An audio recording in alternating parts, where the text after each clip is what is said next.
Et puis, je finis avec Christine Dalnocchi. Bonsoir. Vous êtes architecte paysagiste. Vous avez alors travaillé avec, je sais pas, Renzo Piano, Norman Foster, Richard Rogers, Paul Andreu, Jean Nouvel, etc. J'en passe. Je n'allais pas dire des meilleurs, mais enfin j'en passe.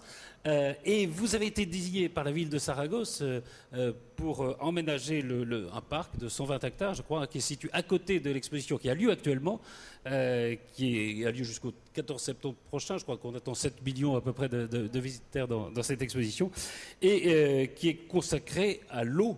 Et évidemment, le thème du développement durable est inhérent à cette exposition. Voilà.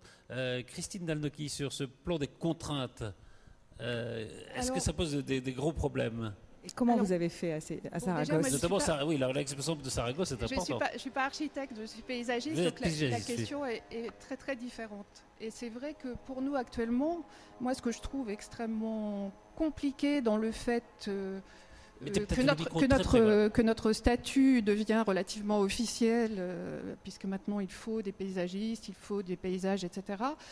Nous sommes en train de devenir une espèce de... un peu quand même, parce qu'on est en train de devenir une sorte de bonne conscience ou de compensation écologique à l'architecture. Et je crois que va se développer une espèce de formalisme comme ça, vert, qui fait que dans nos villes, on va avoir beaucoup de parcs en creux pour récupérer l'eau de pluie avec des pontons en bois, des roseaux, etc. Et on a perdu beaucoup de notre champ de liberté. De créativité. Et on a beaucoup réduit, je pense, le paysage dans le jardin et dans l'espace vert.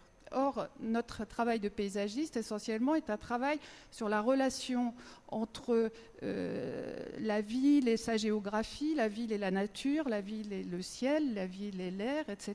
Et je pense que notre travail serait plutôt de faire sortir la ville du rapport de force dans lequel elle s'est installée avec la nature, pour se réconcilier et travailler en harmonie justement avec son sol, avec sa géographie, dans la profondeur, dans le rapport au ciel, qui est un truc, par exemple, moi je sais que je suis parisienne, j'aime pas beaucoup les jardins à Paris, je m'ennuie un peu, mais je pense que Paris c'est une ville où la présence du ciel, de la Seine, etc., est une présence de nature très très forte. Et je trouve que par exemple sur un pont à Paris, on a une sensation de nature extrêmement puissante, et bien plus puissante que dans le parc des Tuileries ou de Bercy ou de je ne sais pas quoi pour vexer personne. Donc je pense que au risque d'être un peu non, c'est bien. un peu décalé par rapport à peut-être à l'attendu de ce que peut être cette